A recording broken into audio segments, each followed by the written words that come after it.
Bismillahirrahmanirrahim. Assalamualaikum warahmatullahi wabarakatuh. Alhamdulillahi rabbil alamin. Wassalatu wassalamu ala asyrafil anbiya wal mursalin wa ala alihi wa ashabihi ajma'in. Qala rabbi shrah li sadri wa yassir li amri wahlul 'uqdatam min lisani yafqahu qawli. Subhanaka la ilma lana illa ma 'allamtana innaka antal alimul hakim. ولا حول ولا قوة إلا بالله العلي العظيم. اللهم علمنا ما ينفعنا وذكرنا منه ما نسينا. اللهم فقهنا في الدين وعلمنا التأويل واهدنا إلى صراطك المستقيم. أما بعد. Alhamdulillah, kita rafakkan puji dan syukur kepada Allah Ta'ala di atas segala rahmat dan kurniaannya. Pada petang ini kita dapat menyambung semula untuk kelas tafsir surah Al-Infitar, dan insya-Allah pada petang ini kita akan menyambung semula pada ayat yang keberapa ya?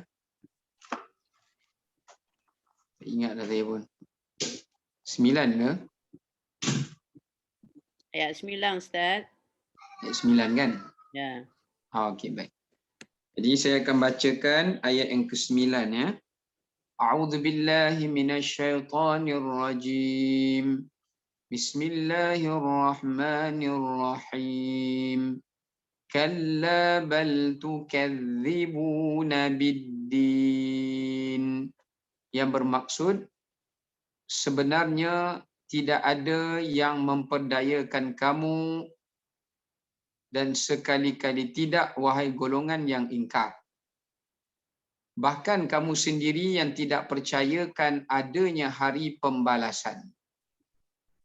Baik, berdasarkan kepada ayat yang ke-9 ini, Allah Subhanahu Wa Taala menempelak golongan orang-orang kafir yang mendustakan hari kiamat. Orang-orang kafir yang mendustakan hari kiamat. Setelah mana Allah Ta'ala bawakan kepada kita pada ayat yang sebelumnya menceritakan tentang Allah menciptakan manusia. Sebelum manusia wujud, maka sudah pastilah Allah berkuasa untuk menciptakan manusia kembali setelah mana mereka telah pun mati. Maka sebab tu pada ayat ke-9 ini Allah Ta'ala menempelak golongan orang-orang kafir yang mendustakan hari kiamat dan mendustakan hari kebangkitan.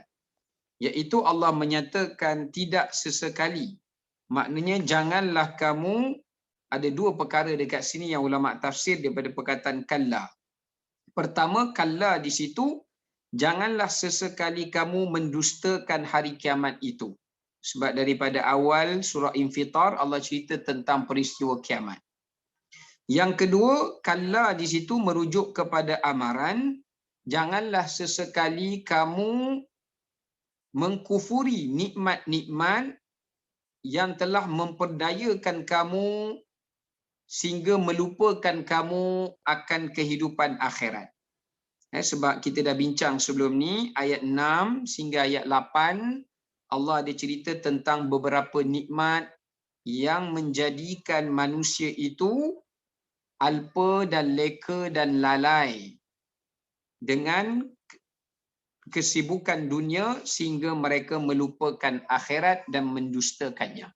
So ada dua larangan dekat sini. Kalla yang pertama, larangan untuk mereka mendustakan peristiwa hari kiamat, dan yang keduanya adalah larangan dan ancaman kepada mereka disebabkan kerana mereka mengkufuri nikmat-nikmat Allah sehingga melalaikan mereka terhadap hari akhirat. Baik. Sekarang ni kita tengok dari sudut tadaburnya ayat yang ke-9. Yang pertama, mendustakan hari kiamat dan tidak mengharapkan ganjaran pahala serta tidak takut dengan pembalasan dosa adalah asbab manusia kufur kepercayaan dan kufur kepada nikmat Tuhannya. Baik, dalam ayat ini menunjukkan kepada kita bahawasanya perbuatan mendustakan hari kiamat, yakni tidak percaya kepada hari kebangkitan, adalah perbuatan orang-orang yang tidak mengharapkan ganjaran dan nikmat yang terbaik di sisi Allah. Jadi orang yang tak percaya hari kiamat ni, sebenarnya mereka adalah orang yang tidak menanti-nantikan atau mengharapkan ganjaran yang lebih baik nikmatnya yang Allah sediakan untuknya. Bahkan mereka yang mendustakan hari kiamat ini juga adalah golongan orang yang tidak takut kepada hukuman dan pembalasan Allah Ta'ala yang menanti mereka di hari kiamat. Dan bila mendustakan hari kiamat ini menjadi punca kepada manusia itu melakukan dua kekufuran. Bila manusia mula mendustakan hari kiamat, perbuatan itu menjadikan asbab manusia itu akan melakukan dua kekufuran. Kekufuran yang pertama adalah kufur kepada Tuhan yang menciptakan. Maknanya dia kufur terhadap kemampuan Allah Ta'ala yang boleh menciptakan manusia yang mati menjadi hidup. Dan yang keduanya, kufurnya mereka terhadap nikmat anugerah Allah Subhanahu wa Ta'ala. Perbuatan mendustakan hari kiamat juga boleh membawa manusia mengkufuri nikmat anugerah Allah Ta'ala. Maksudnya menyebabkan bila mereka dapat nikmat itu, mereka menyalahgunakan nikmat itu untuk selain daripada apa yang diperintahkan oleh Allah Subhanahu wa Ta'ala. Sebab tu kita tengok siapa yang kufur nikmat, biasanya dia akan kufur pada agama. Dan siapa yang kufur pada agama, dia boleh membawa kepada kekufuran nikmat. Ya. Baik, ini antara pengajaran yang pertama daripada ayat yang ke-9. Sebab itu kita mesti mengimani hari kiamat dengan kita berharap Allah beri kepada kita nikmat yang lebih baik, ganjaran yang lebih baik, dan kita takut kepada pembalasan Allah yang lebih dahsyat. Itulah yang menjadikan kita beriman pada Allah dan bersyukur atas nikmat Allah Subhanahu wa Ta'ala. Baik. Tadabbur yang kedua mengajarkan kepada kita dekat sini, yakni asbab yang mendorong manusia kepada kufur nikmat. Asbab yang mendorong manusia kepada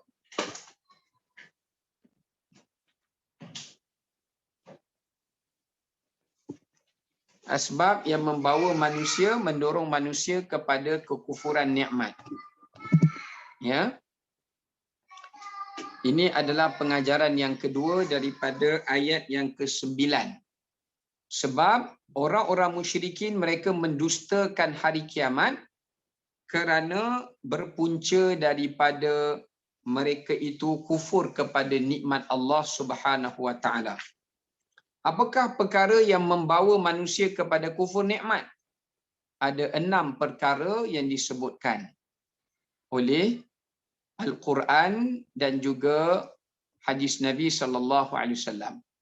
Yang pertama yang mendorong manusia kepada kufur nikmat kepada Allah adalah mencintai dunia melebihi akhirat.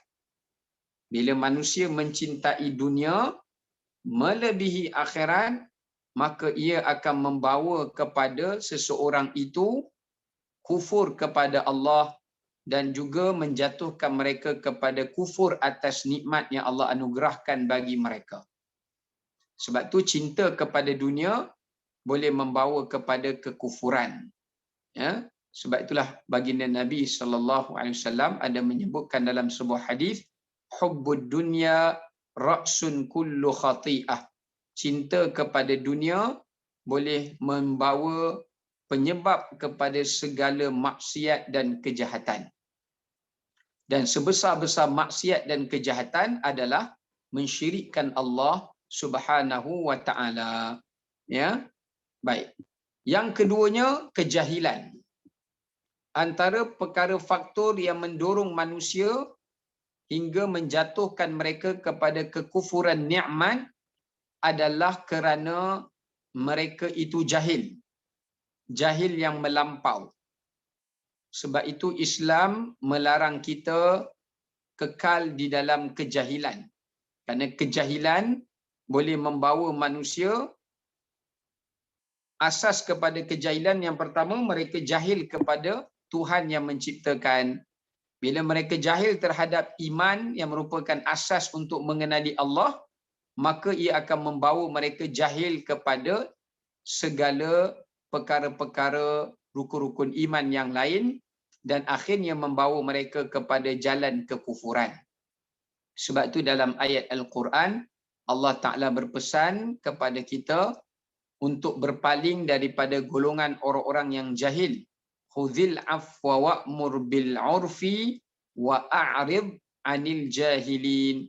Wahai Muhammad, ambillah kamu jalan menyeru manusia kepada kebaikan dan berikanlah kemaafan dan palinglah diri kamu daripada menjadi golongan orang-orang yang jahil.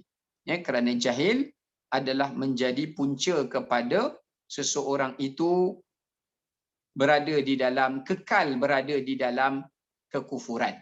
Sebab tu bila Allah cerita tentang Bani Israel, kenapa mereka kekal dalam kekufuran, Allah sifatkan mereka kerana mereka kekal dalam kejahilan. Sebab tu Nabi Musa AS berkata kepada orang-orang ahli kitab, wala takum minal jahilin. Janganlah kamu tergolong di kalangan orang-orang yang jahil. Yang ketiganya adalah tamak kepada dunia. Antara punca manusia menjadi kufur kepada nikmat Allah yang akhirnya menjatuhkan mereka kufur pada Allah adalah sifat tamak. Sifat tamak. Ini disebut dalam hadis Nabi SAW. Baginda menyatakan bahawasanya dalam hadis riwayat Ahmad dan dalam riwayat Ibnu Majah, badiru bil a'mal, segeralah kamu melakukan amalan sebelum datang kepada kamu fitnah.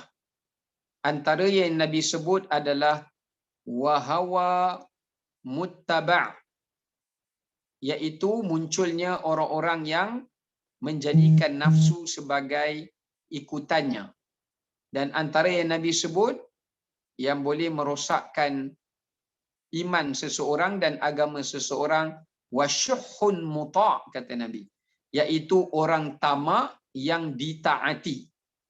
Maknanya bila akhir zaman berlaku hingga menyebabkan ramai orang menjadi kufur, ramai orang menjadi sesat kerana orang-orang yang bakhil, orang-orang yang tamak berleluasa. Ya, berleluasa. Orang yang pemurah makin sedikit, orang yang dermawan makin sedikit, orang yang bakhil lagi tamak, sedangkan mereka kaya makin bertambah. Tetapi Nabi kata mereka yang tamak ini muta', ditaati, dipatuhi. Sebab apa mereka ditaati dan dipatuhi? Disebabkan kerana manusia ingin mendapat kekayaan daripadanya, ingin mendapatkan kuasa daripadanya, dan manusia tak ada pilihan melainkan kena taat dan patuh kepada orang-orang yang tamak. Ya, yakni orang-orang yang tamak kepada kuasa, tamak kepada dunia, tamak kepada kekayaan, tamak kepada wanita dan sebagainya. Jadi golongan-golongan inilah yang akan ditaati dan dicontohi. Ini merupakan satu musibah yang besar, kata Nabi SAW. Dan yang keempat, iaitu tidak yakin dan meragui akan janji Allah Subhanahu Wa Taala. Antara punca yang menyebabkan manusia berada di dalam kekufuran nikmah adalah kerana tak yakin pada janji Allah, meragukan janji Allah. Ya, sebab tu dalam ayat Quran Allah memuji orang-orang yang membenarkan janji Allah.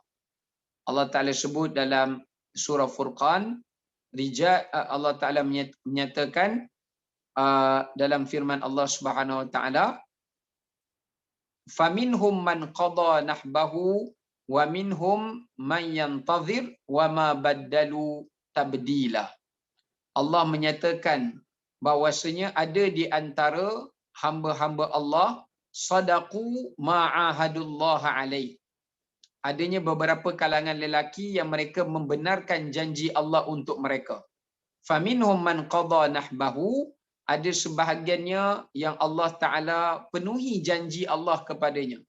Wa minhum man yantazir, Allah kata sebahagian mereka ada yang duk tunggu-tunggu lagi, ya, yang duk menantikan bilakah Allah Taala ingin memberikan mereka agar tercapai hajat mereka.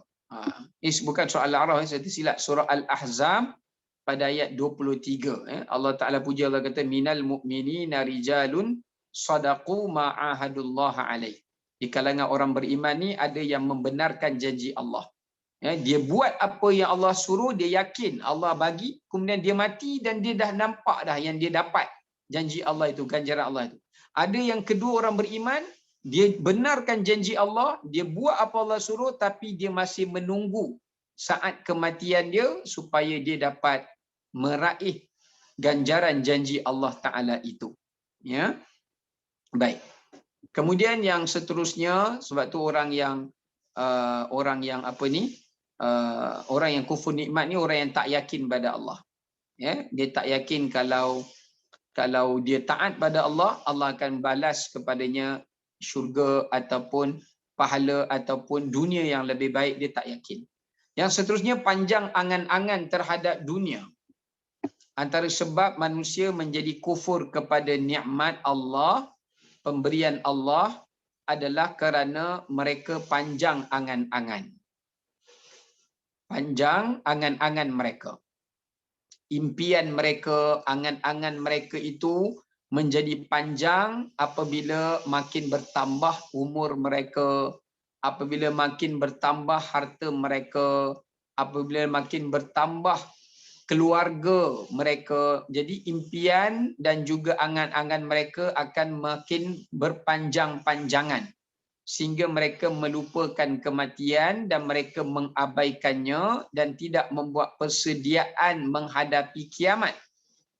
Ya, ini yang puncanya kenapa manusia jadi alpa kepada hari kiamat, alpa kepada kematian, kerana mereka mendapat penyakit yang dinamakan sebagai tulil amal yang Nabi SAW sebut dalam hadis. Sebab tu dalam hadis riwayat Imam Muslim, Nabi SAW bersabda, "Idza kabura ibni Adam yakburu ma'ahu ithnan." Kata Rasulullah SAW, apabila meningkatnya usia anak Adam, maka akan turut bertambah pada usia anak Adam itu dua perkara. Hanya makin bertambah meningkat umur kita, dua perkara ini juga akan makin bertambah, kata Nabi SAW. Yang pertama, kata Nabi SAW, adalah tulil amal, panjang angan-angan.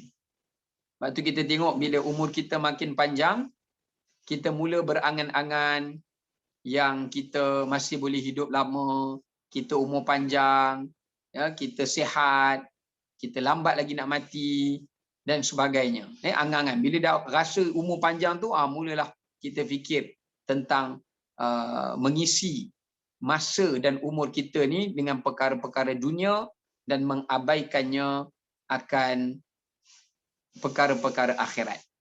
Dan yang kedua, kata Nabi SAW, yang bertambah padanya juga adalah sifat tamak kepada dunia. Yakni cinta kepada dunia. Suatu bila bertambah umur seseorang itu, Allah mengujinya, kecintaan dia kepada dunia semakin bertambah. Dia sayang kepada harta dia, dia sayang kepada keluarga dia, dia sayang kepada rumah dia, dia sayang kepada aset dia sehingga dia tak nak mati. Dia tak nak tinggalkan dunia ini. Dia tak nak balik jumpa Allah. Ya, kerana bila dia mati, dia kena meninggalkan semua dunia-dunia yang ia cintai, yang ia sayangi. Ini adalah dua penyakit yang akan menghinggap setiap anak Adam apabila meningkatnya usia dan umur mereka. Ya, baik. Kemudian yang seterusnya alpa dan lalai. Alpa dan lalai dengan kehendak nafsu. Antara asbab yang boleh menyebabkan manusia kufur kepada nikmat Allah Ta'ala itu, antara bahananya Allah jadikan manusia mendapat penyakit lupa, alpa, lalai. 3 jenis penyakit serangkai. Kalau penyakit sihat kita ada 3 serangkai juga. Jantung, kencing manis, darah tinggi. Tapi penyakit rohani pun ada 3 serangkai. Pertama, lupa. Lupa ni Allah sebut dalam Quran, fal yauma nansahum kama nasitum liqa'a yaumikum hadha. Kata Allah, hari kiamat ni aku melupakan orang yang ketika dekat dunia dia lupakan hari kiamat. Suatu kita kena ingat ya, kalau kita lupa tentang persediaan kiamat, kita lupa tentang mati, balik ke akhirat Allah lupakan kita. Allah tak pedulikan kita. Allah abaikan kita. Disebabkan kerana dekat dunia dahulu kita sengaja melupakan hari pertemuan kita dengan Allah dan hari perjumpaan kita dengan Allah Ta'ala. Dia Allah akan lupakan kita balik. Allah balas balik. Lupa dekat sini maknanya lupa tentang kematian, lupa tentang hari pembalasan, ya, dan lupa seseorang itu untuk ia kembali kepada Allah Ta'ala. Yang kedua namanya penyakit alpa. Alpa ini maknanya adalah iaitu dia lebih kurang macam lupa kata para ulama, iaitu alpa ni daripada perkataan lahu. Ya, kalau lupa nisyan, kalau alpa lahu. Lahu ni iaitu alpa ni menyebukkan diri dalam keadaan keseronokan, hiburan. Ini dipanggil alpa. Ya, alpa tu sebab tu dalam Quran Allah sebut wa mal hayatud dunya illa lahwun wa la'ib. Tidaklah kehidupan dunia ni melainkan sesuatu yang alpa, lahwun, yang mengalpakan kamu, wa la'ib, dan merupakan satu permainan, tempat permainan syaitan dan nafsu. Ya. Jadi makna alpa ni apa dia? Iaitu bila seseorang itu hidup hanya untuk berseronok-seronok. Berseronok-seronok dengan dunianya, berhibur-hibur dengan nafsunya, hanya untuk memenuhi kehendak nafsunya dan kehendak fizikalnya, tapi bukan kehendak rohaninya. Yang ketiga iaitu penyakit lalai. Ini disebut dalam bahasa Arab ghafil atau ghaflah. Ya Allah Ta'ala sebut wahum an ayatina ghafilun. Ghafilun ni dia beza dengan alpa. Ghafilun ni adalah kita melupakan perintah-perintah Allah Ta'ala yang menyebabkan kita lalai daripada mengerjakannya. Kita tinggalkan. Makna lalai ni kita tinggalkan perintah Allah, kita abaikan perintah Allah, dan kita leka dan lalai dengan nikmat Allah sehingga mengkufurinya dan tidak bersyukur kepadanya dan tidak memikirkan apakah tujuan nikmat itu diberikan atau dikurniakan. Ya. Jadi ini di antara beberapa asbab yang menyebabkan manusia itu terhimpit dengan sifat yang disebutkan sebagai kufur nikmat. Sekarang kita pergi pada pengajaran yang ketiga, kekal di dalam pendustaan dan kemaksiatan melahirkan sifat tazyin sehingga merasakan diri dalam kebenaran dan kebaikan. Perkara yang ketiga adalah bila seseorang itu kekal dalam keadaan kufur atau kekal mendustakan kebenaran. Dia kekalkan dirinya untuk mendustakan kebaikan, mendustakan kebenaran. Ya, dia biar dirinya kekal dalam kufur dan kekal dalam keadaan tak percaya perkara yang benar. Apa kesan dia? Dia akan ditimpakan satu penyakit namanya tazyin apa itu penyakit tazyin. Sebab tu jangan kekalkan diri kita dalam pembohongan atau dalam pendustaan. Sebab lama-lama orang yang berbohong dan berdusta ini, dia akan ditimpa penyakit tazyin. Apa itu tazyin? Iaitu kita merasakan bohong kita itu baik. Dan kita merasakan dosa dan kejahatan yang kita lakukan itu baik. Ini namanya tazyin. Tazyin ni adalah satu tipu daya syaitan, yang mana syaitan menjadikan segala kejahatan, kekufuran, kemaksiatan yang kita kerjakan itu, kita nampak ianya baik. Kita nampak ianya baik dan ianya adalah sesuatu yang memberikan manfaat. Sebab tu kalau kita baca dalam ayat Al-Quranul Karim, dalam satu firman Allah Subhanahu Wa Taala, Allah Taala ada menyebutkan dalam satu firman-Nya, afaman zuyyina lahu su'u amalihi fara'ahu hasana. Dalam surah Fatir pada ayat ke-8. Allah berfirman, tidakkah kamu wahai Muhammad sallallahu alaihi wasallam memerhatikan sebagian manusia itu telah kami hiaskan amalan kejahatannya sehingga dia nampak amalan kejahatannya itu amalan yang baik. Ini sangat bahaya. Ya, sangat bahaya. Dia rasa dengan dia mendustakan Nabi, mendustakan hari kiamat, mendustakan Quran, dia rasa betul. Apa yang didustakan tu, perbuatan tu betul. Sehingga kan Allah campakkan dalam hatinya dengan tipu daya syaitan tadi, dia merasakan hari kiamat ni memang cerita tahyul, cerita tak benar, cerita bohong dan sebagainya. Ini kesan kalau seseorang itu mengekalkan dirinya dalam kejahatan, kekufuran dan kemaksiatan. Suatu orang yang kekalkan dirinya dalam kejahatan, dosa dan maksiat, dia akan dihimpit penyakit tazyin sehingga benda yang batil dia nampak betul. Benda yang salah dia nampak benar. Benda yang dosa dia nampak pahala. Benda yang buruk dia nampak baik. Maka ini adalah kesan dia. Sebab tu Islam menyuruh kita menyegerakan taubat, kerana taubat itu nak membuang sifat tazyin tadi daripada kita dibelenggu dengan sifat-sifat tersebut. Ya. Baik, yang keempat, ayat ini juga pengajaran dia, Allah Ta'ala ada menerangkan beberapa sifat mereka yang mendustakan hari kiamat. Lebih kurang ada 9 sifat orang yang mendustakan hari kiamat. Ya, orang yang mendustakan, ciri-ciri orang yang mendustakan hari kiamat. Okey. Jadi kita nak tengok apakah ciri-ciri orang yang mendustakan hari kiamat, sebab ayat ke-9 ni Allah cerita kepada kita golongan tukadzibuna biddin, iaitu golongan yang mendustakan ad-din. Ad-din tu adalah merujuk kepada hari pembalasan, yakni merujuk kepada hari kiamat. Baik. Yang pertama yang disebut dalam Quran, orang yang mendustakan hari kiamat adalah orang yang meninggalkan perkara yang wajib.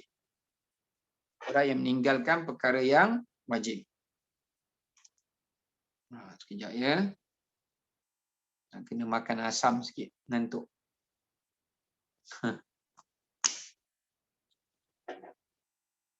Semua pakat tutup kamera, risau saya.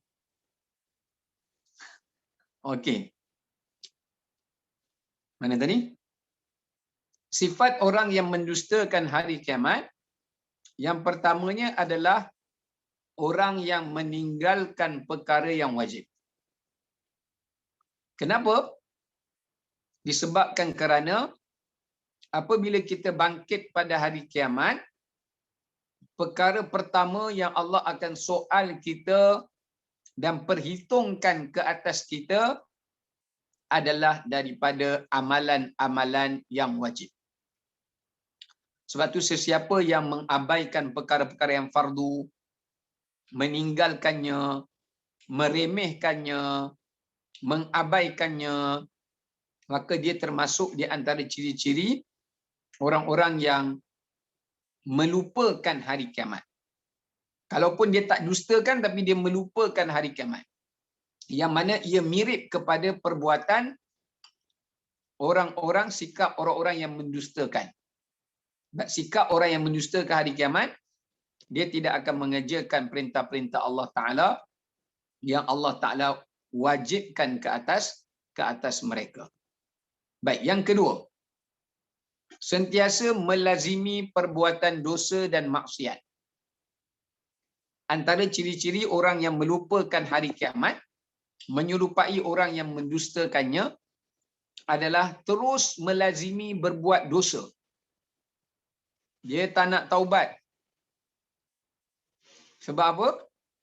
Dia ingin kekal melakukan dosa itu kerana dia tak yakin yang akan adanya hari kiamat, yang Allah akan balas segala kejahatan dan keburukan yang dilakukan. Ya, sebab itu orang yang beriman pada hari kiamat, yang benar-benar membenarkannya, mereka bila melakukan dosa, mereka akan segera meninggalkannya dan mereka akan kembali kepada Allah Ta'ala dan memohon keampunan kepadanya. Ya, baik. Yang keempat, yang ketiga, kufur pada nikmat pemberian Allah Subhanahu Wa Ta'ala. Antara punca seseorang itu melupakan, tanda-tanda ciri-ciri seseorang itu melupakan hari kiamat, mengabaikan hari kiamat, yang mirip kepada orang yang mendustakannya adalah bila mengkufuri nikmat Allah. Kerana dalam ayat Al-Quranul Karim, orang yang beriman kepada hari kiamat, mereka takut untuk menyalahgunakan nikmat Allah. Kerana Allah Ta'ala menyebutkan dalam firman-Nya, "Thumma latus'alunna yawma idzin 'anil na'im." Kemudiannya manusia itu akan disoal oleh Allah Ta'ala tentang an-na'im. An-na'im ini adalah merujuk kepada nikmat yang Allah berikan kepadanya. Nikmat yang Allah Ta'ala berikan kepadanya. Sebab itu orang yang kufur pada nikmat, mereka merasakan mereka tak akan dihukum balas oleh Allah di atas penyalahgunaan nikmat itu pada hari kiamat. Yang keempat, ingkar dan suka berpaling. Antara ciri-ciri sifat orang yang melupakan hari kiamat atau menyerupai orang yang mendustakannya adalah suka membantah dan ingkar. Bila disuruh taat, dia akan ingkar. Bila disuruh patuh, dia akan membantah. Ya, sebab itu dalam Quran Allah Ta'ala sebut tentang perangai manusia. Wa yujadilul ladzina kafaru bil batil liyudhidu bil haqq wattakhadhu ayati wama unziru huzwa. Allah Ta'ala menyatakan bahawasanya sifat orang-orang yang mendustakan itu adalah dia sentiasa akan yujadil, membantah, bagi alasan, bantah kata yang ni tak tepat, yang ni cara yang ni tak sesuai dan sebagainya, ya, untuk dia memenangkan kebatilan dan meninggalkan kebaikan yang diperintahkan oleh Allah Subhanahu Wa Taala. Sebab itu kita jangan jadi manusia yang suka bantah, suka ingkar dan suka memberikan alasan untuk mengelakkan dan melepaskan diri daripada melaksanakan perintah Allah dan Rasulnya. Yang seterusnya, sombong dari mengikuti kebaikan dan untuk menerima kebenaran. Antara ciri-ciri sifat orang yang mendustakan hari kiamat, dia suka mendustakan dan juga tidak mau ikut kebenaran dan menerima kebenaran kerana sifat kesombongan. Bila dia ajak dia buat kebaikan, dia tak nak ikut. Bila diterangkan kepadanya tentang kebenaran, dia tak nak percaya. Kenapa? Berpunca daripada sifat sombong yang ada di dalam dirinya. Sifat sombong itulah yang lama-lama membawa dia melupakan akhirat dan mendustakannya. Sebab itulah Allah Ta'ala kata dalam Quran, "Kalla innal insana la yatgha ar-ra'ahu istaghna." Sekali-kali tidak, manusia ini kata Allah, dia akan melampau batas. Masa bila? Ar-ra'ahu istaghna. Bila dia merasa dirinya penuh dengan kesombongan. Ya. Bila manusia ni menjadi sombong, maka sombong itu membawa dia tak nak buat kebaikan dan tak nak menerima kebenaran, dan akhirnya menjatuhkan mereka ke dalam pendustaan kepada hari kiamat, dan mereka tak takut kepada pembalasan Allah dan mempersenda-sendakannya. Yang keenam, menyakiti anak yatim. Sebab tu kalau kita baca dalam Quran, orang yang mendustakan hari kiamat ni antara salah satunya orang yang menyakiti anak yatim, menzalimi anak yatim, mengambil hak anak yatim. Seperti mana Allah kata dalam surah Al-Ma'un, ara'aital ladzi yukadzibu biddin fadzalikal ladzi yad'ul yatim. Allah kata, tidakkah kamu melihat wahai Rasulullah SAW, orang yang mendustakan, yukadzibu biddin, mendustakan agama. Ada yang menafsirkan ad-din kat sini merujuk kepada mendustakan hari kiamat. Maka kata Allah, fadzalikal ladzi yad'ul yatim. Mereka itu adalah orang yang suka mengherdik dan menyakiti anak-anak yatim. Sebab apa anak yatim ni berkait dengan hari kiamat? Disebabkan kerana hari kiamat adalah hari pembelaan. Adalah hari pembelaan. Jadi anak-anak yatim ni biasanya mereka ditindas. Mereka ditekan dan mereka dipergunakan. Maka Allah Ta'ala akan membela mereka kerana mereka tiada lagi pembela daripada ayah-ayah mereka yang telah meninggal dunia. Jadi sebab itu, orang yang mendustakan hari kiamat ini, ciri-cirinya juga adalah suka menyakiti anak yatim. Yang keseterusnya, tidak suka bersedekah dan bersifat bakhil. Antara ciri-ciri orang-orang yang mendustakan atau tidak meyakini kepada hari kiamat adalah apabila mereka itu tidak suka berinfak, tidak suka bersedekah, dan mereka memiliki sifat yang bakhil. Ya, sebab tu dalam ayat Quran Allah Ta'ala menyatakan, la tahsabanna alladhina yabkhaluna bima atahumullahu min fadlihi huwa khairan lahum bal huwa syarrun lahum. Dan surah Al-Imran Allah kata, janganlah kamu menyangkakan orang-orang yang membakhilkan dirinya akan harta-harta mereka sewaktu di dunia, mereka merasakan dengan mereka bakhil dengan harta mereka itu yang baik untuk mereka, sebab mereka boleh simpan lagi banyak harta mereka. Bahkan kata Allah, bal huwa syarrun lahum, bahkan itu buruk bagi mereka. Bila mereka bakhil, sebenarnya itu satu keburukan bagi mereka, kerana mereka tidak mendapat apa-apa keuntungan bahagian mereka untuk hari akhirat. Ya. Baik, yang seterusnya, riak dan suka ujub di dalam beramal. Antara orang yang mendustakan hari kiamat yang disebutkan adalah orang yang suka menunjuk-nunjuk amalannya.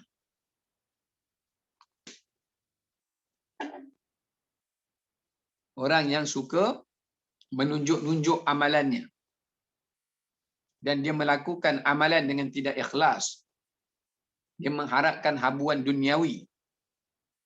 Ini dalam ayat yang sama, Al-Ma'un, Allah kata apa? Fadzalikal ladzi yad'ul yatim wa la yahuddu 'ala ta'amil miskin. Kemudian Allah kata apa? Fawailul lil musallin alladzina hum an salatihim sahun. Kemudian Allah kata walladzina hum yura'un, iaitu mereka yang yura'un, melakukan sesuatu kebaikan itu untuk menunjuk-nunjuk atau untuk mengharapkan balasan duniawi. Kalau orang yang ikhlas dalam berbuat kebaikan, ketika mereka buat kebaikan, mereka lebih mengharapkan ganjaran ukhrawi berbanding duniawi. Mereka lebih mengharapkan balasan dan ganjaran daripada Allah Ta'ala di hari akhirat berbanding dunia yang Allah berikan kepada mereka. Tapi orang yang mendustakan hari kiamat dan tidak mengharapkan hari kiamat, mereka lebih mengharapkan ganjaran di dunia. Mereka lebih mengharapkan ganjaran di dunia berbanding di hari akhirat. Sebab tu mereka buat amalan nak tunjuk kerana mereka nak bukan Allah yang puji mereka, mereka nak manusia yang puji, nak manusia yang hargai bukan Allah yang hargai, nak balasan daripada manusia bukan balasan daripada Allah, ya. Ini antara sisi sifatnya. Kemudian yang kesembilan, menghalang orang lain daripada berbuat kebaikan. Menghalang orang lain daripada berbuat kebaikan. Ini yang Allah Ta'ala sebut di hujung surah Al-Ma'un. Allah kata wa yamna'una al-ma'un. Dan mereka itu adalah orang yang menghalangi orang lain daripada berbuat kebaikan. Sifat mereka adalah mereka suka menghalang, menyekat, mengganggu orang-orang yang ingin berbuat kebaikan dan ketaatan kepada Allah Subhanahu wa taala. Baik. Kemudian kita pergi kepada ayat yang ke-10. Allah Subhanahu wa taala firman, a'udzubillahi minasyaitonir rajim. Wa inna 'alaikum lahafizin. Yang bermaksud padahal sesungguhnya pada setiap manusia itu adanya para malaikat-malaikat yang menjaga dan mengawas segala pekerjaan kamu. Baik, setelah mana Allah Ta'ala ceritakan satu ancaman yang Allah beri kepada mereka yang mendustakan hari kiamat, supaya mereka jangan mendustakan hari kiamat itu dan segera beriman kepada Allah. Jika mereka tetap ingkar dan enggan untuk beriman, Allah kata apa? Wa inna alaikum lahafizin. Sesungguhnya setiap perbuatan mereka, perkataan mereka, adanya rombongan para malaikat yang mencatatkannya, menyalinnya, menulisnya tanpa tertinggal walaupun sedikit. Ini antara bentuk ancaman yang Allah peringatkan pada orang yang mendustakan. Ayat 9 tadi Allah kata jangan dustakan. Kalau kamu dustakan juga, tengok ayat 10. Wa inna alaikum lahafizin. Maksudnya Allah nak bagi tahu sekalipun kamu mendustakan para nabi, para rasul, kitab Allah, sedangkan kamu tahu tentang kebenaran kitab itu, rasul itu, maka Allah kata, malaikat kami akan tulis yang sebenarnya kamu sengaja mendustakannya. Kamu tahu kebenaran kitab, kamu tahu kebenaran rasul yang diutuskan, tapi kamu tetap mendustakan mereka berdua, maka para malaikat akan mencatat dan menulis segala pendustaan-pendustaan dan dosa-dosa yang telah pun mereka lakukan dan kerjakan itu. Ini maksud secara umum daripada ayat yang ke-10. Baik. Sekarang kita tengok di segi tadabbur ni pula, ya. Yang pertama, keimanan kepada para malaikat yang taat, yang sentiasa menjaga, memelihara, menulis, mencatat dan menghitung amalan manusia. Yang pertama sekali, dalam ayat ke-10 ni Allah Ta'ala nak bagi tahu kepada kita, iaitu kewajipan untuk kita mengimani. Kewajipan untuk kita mengimani kepada para malaikat. Ini salah satu kepada ayat yang menyatakan wajib kita percaya kepada para malaikat. Yang mana para malaikat itu sentiasa diberikan tugasan oleh Allah. Antara tugas utama para malaikat, kenapa Allah ciptakan mereka, adalah untuk ada dua perkara kata ulama. Ini tugas utama para malaikat. Allah bukan cipta malaikat sekadar nak tolong manage, uruskan alam ini, tak. Dia ada dua tugas utama malaikat sebenarnya. Yang pertama, memberikan persaksian dan memelihara amalan-amalan manusia. Sebab tu dalam Quran Allah kata wal malaikatu yashhadun. Allah kata para malaikat ini pun akan menyaksikan, akan memberi persaksian atas apa yang kamu lakukan sewaktu di dunia dahulu. Jadi yang pertama Allah cipta malaikat ni banyak seolah-olah macam menjadi CCTV yang sentiasa mengawasi kita, memerhatikan kita, supaya nanti di hari kiamat kalau manusia menafikan, mengingkari dan sebagainya, para malaikat ini akan memberikan persaksian mereka di hadapan Allah Subhanahu Wa Taala, supaya manusia tidak ada jalan untuk berdusta ataupun memberikan alasan. Tugas yang kedua utama para malaikat adalah untuk yang disebutkan sebagai menurunkan agama yang diperintahkan oleh Allah dan syariatnya. Adapun turunkan rezeki, tolong gerakkan angin, ini semua tugas-tugas sampingan. Tapi tugas utama malaikat ada dua.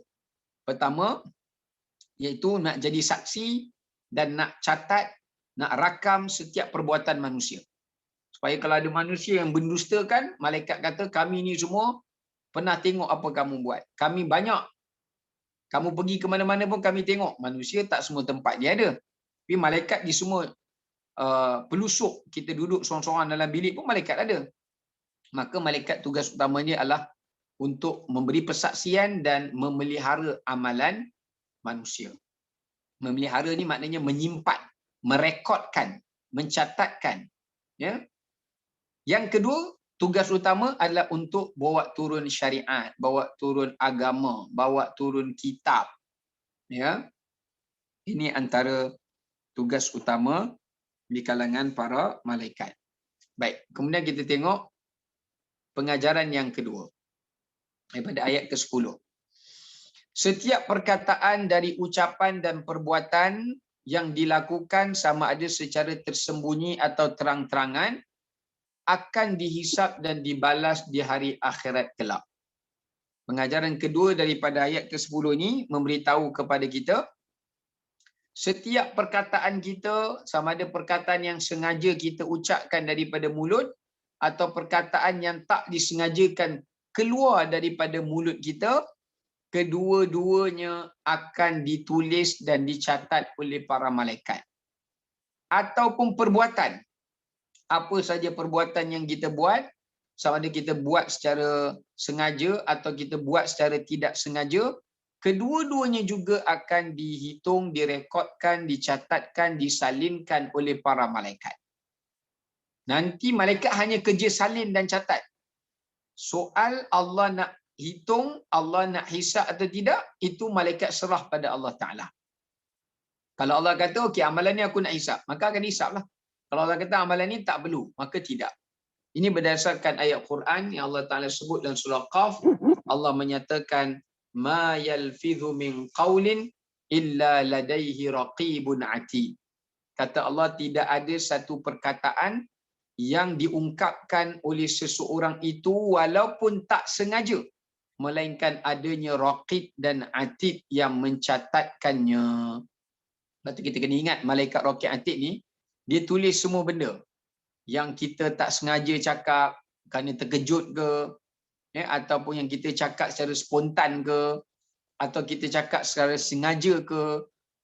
Malaikat raqib atid akan mencatatkan semuanya. Ya, akan catatkan semuanya. Ini menunjukkan tidak ada satu pun daripada perbuatan, perkataan manusia yang akan terlepas daripada perhitungan catatan para malaikat. Sebab tu dalam surah Kahfi, Allah Ta'ala diceritakan pada kita, apabila manusia tengok buku catatan amalannya, mereka terkejut. Sebab benda yang paling kecil pun malaikat tulis. Benda paling kecil je, bukan besar mana pun, tapi malaikat tulis juga. Lepas tu dalam surah Kahfi Allah kata, wa yaqul ladzina dalam ayat Quran tu Allah Ta'ala menyatakan apa ni? Yaquluna ya wailatana ma li hadzal kitab la yughadiru saghiratan wala kabiratan illa ahsaha. Mereka berkata, celakalah buku ini, buku suratan amal ini, kerana dia tidak meninggalkan sedikit pun daripada sekecil-kecil perkara sampai sebesar-besarnya, semuanya ada ditulis di dalam kitab yang terpelihara di arash Allah, yakni di Lauhul Mahfuz. Kita kena ingat ya, setiap kali malaikat tulis amalan kita, Allah suruh malaikat lain salin pula apa yang malaikat tulis tu untuk disimpan di Lauhul Mahfuz. Maknanya ada dua salinan. Satu, apa yang malaikat tulis, itu salinan untuk kita. Nanti bila kita balik ke akhirat, malaikat akan serah buku yang malaikat dah tulis. Daripada buku baik dan buku buruk. Satu lagi salinan Allah Ta'ala. Apa yang malaikat Raqib Atid tulis, malaikat lain akan catat dan salin balik dan tulis juga dan disimpan di Lauhul Mahfuz. Supaya bila Allah adili kita, akan ditengok sama ada apa yang malaikat tulis, yang kita pegang bukunya dengan apa yang disimpan di sisi Allah, apakah ia mengandungi perbezaan atau semuanya dalam keadaan yang sama. Ya, maka di sini nak menunjukkan betapa telitinya Allah Ta'ala ketika mengadili hamba-hambanya. Ya, baik. Kemudian, okey, daripada poin yang kedua ni, ada 5 perkara yang perlu kita fahami. Yang pertama, malaikat yang mencatat dan merakam dan menulis amalan kita ini, dia mencatat 5 benda. Yang pertama, dia mencatatkan semua perkataan atau perbuatan kita, sama ada yang sengaja atau tak sengaja. Tapi apa yang kita cakap masa kita tidur, yang kita akal tak ada, orang gila cakap, akal tak ada, yang ni malaikat tak tulis. Malaikat tulis orang yang berwaras, orang yang berakal. Sama ada perkataan atau perbuatan yang sengaja dia buat atau yang tidak sengaja. Yang kedua, malaikat mencatat, menulis, merekodkan amalan yang tersembunyi atau terang-terangan. Tadi yang sengaja atau tidak. Yang ni malaikat juga mencatat dan merakamkan amalan yang kita sembunyikan daripada pengetahuan orang ataupun amalan yang kita kerjakannya secara terang-terangan. Ya, yang kita sorok atau yang tak sorok. Malaikat akan catat. Yang ketiga, malaikat tidak akan menulis apa yang tersimpan di dalam hati dan fikiran. Tapi malaikat hanya akan tulis apa yang telah dilafazkan atau dikerjakan. Contoh kalau kita sembunyi dalam hati, kita berkata-kata dalam hati, malaikat tak tahu. Kerana kata para ulama, yang tahu apa yang kita cakap dalam hati, Allah je. Sebab tu Allah kata, innallaha alimum bizatis sudur. Allah Ta'ala itu maha mengetahui apa yang disembunyikan dalam hati. Malaikat takkan tulis apa yang kita sembunyi dalam hati. Ya, tapi balik ke akhirat Allah akan tanyalah, cuma malaikat tak tulis. Yang apa kita sembunyi dalam fikiran kita pun malaikat tak boleh tulis. Ini kita nak kena tahu tentang apa yang malaikat tulis dan apa yang tidak. Yang keempat, para malaikat menulis yang keempat, untuk memperelokkan apa yang malaikat tulis daripada amalan kita, kita mesti melakukan perbuatan dan mengucapkan perkataan yang baik. Terutamanya pada waktu saat bermulanya suratan amal atau berakhirnya suratan amal. Okay, sekarang ni dalam ayat ni Allah cerita malaikat menyaksikan dan menulis. Jadi macam mana kita nak jadikan buku catatan amal kita ni elok, baik, sempurna? Ulama kata ada 2 cara. Pertama, perelokkan, jaga perkataan, cakap benda-benda yang baik. Jadi buku amalan kita akan baik. 2, banyakkan buat benda-benda yang baik dan tinggal benda yang tak baik. Okay, itu yang satu. Nombor dua, iaitu kita kena selalu mulakan buku suratan amal kita dengan amalan dan perkataan yang baik. Atau kita tutup buku suratan amal kita dengan perkataan atau perbuatan yang baik juga. Okay, masa bila malaikat buka dan tutup ni? Yakni ketika subuh dan asar. Ya, bila masa subuh, malaikat kan akan bersilih ganti. Malaikat hafazah yang bertugas siang akan turun di waktu subuh, yang bertugas malam akan naik ketika subuh. Jadi malaikat yang bertugas malam tu dia akan bagi tahu kepada malaikat yang nak bertugas siang, hamba Allah ini aku tinggalkan dia tadi dalam keadaan baik. Nanti kamu tengoklah waktu siang nanti dia tutup dengan baik ataupun tidak. Sebab tu kita lepas subuh tak boleh buat benda-benda yang tak bermanfaat. Lepas itulah Nabi ajar kita lepas subuh kita tak boleh semayang, tapi Nabi suruh kita zikir. Kerana dia adalah waktu manusia lalai. Lepas asar pun waktu manusia lalai. Ya, lepas asar kita tak boleh semayang, tapi Allah nak suruh kita tutup buku suratan amal kita dengan zikir. Tapi kita buka buku suratan amal kita pada waktu maghrib dengan amalan yang baik, perbuatan yang baik.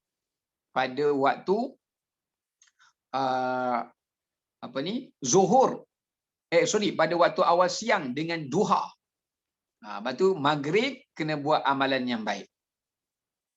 Lepas subuh ni, waktu syuruk atau awal duha, kita mulakan dengan amalan yang baik. Jadi kita akan buka dengan baik. Sebab kita buka masa maghrib dan buka masa duha, tutup masa asar dan masa subuh. Jadi kalau kita jaga dua waktu ini, insya-Allah buku suratan amal kita dan amalan kita akan diperelokkan. Ya, akan diperelokkan. Dan yang terakhir, buku suratan amal itu akan menjadi penentu pemberat kepada timbangan amalan kita. Ya, maknanya oleh kerana malaikat mencatat segala perkataan dan perbuatan kita, maka perkataan dan perbuatan kita itu kedua-duanya akan ditimbang di atas timbangan al-mizan, dan dialah yang akan menjadi penentu sama ada timbangan kita baik ataupun sebaliknya. Siapa yang banyak mengungkap perkataan yang baik, maka baiklah timbangan amalan kebaikannya nanti di akhirat. Siapa yang banyak berbuat perbuatan-perbuatan yang baik, yang bermanfaat dan berkebajikan, maka akan beratlah timbangan amalan kebaikannya di akhirat. Sebab tu, kalau kita nak tahu hidup kita sekarang ni balik ke akhirat nanti, timbangan amalan kita ni lebih berat kepada baik ke atau buruk, kita tengok dua benda saja. Kita tengok perkataan kita, pertuturan kita. Yang kedua, kita tengok amalan kita. Kalau perkataan kita baik, amalan kita baik, insya-Allah di hari akhirat suratan amalan kita, timbangannya pun akan jadi baik. Allahumma amin.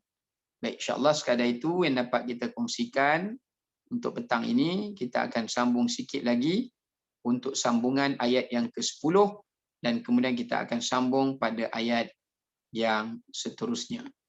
Assalamualaikum warahmatullahi wabarakatuh. Terima kasih. Waalaikumsalam. Terima kasih. Waalaikumsalam. Terima kasih Ustaz. Terima kasih, Ustaz. Allah buka video. Oh my god.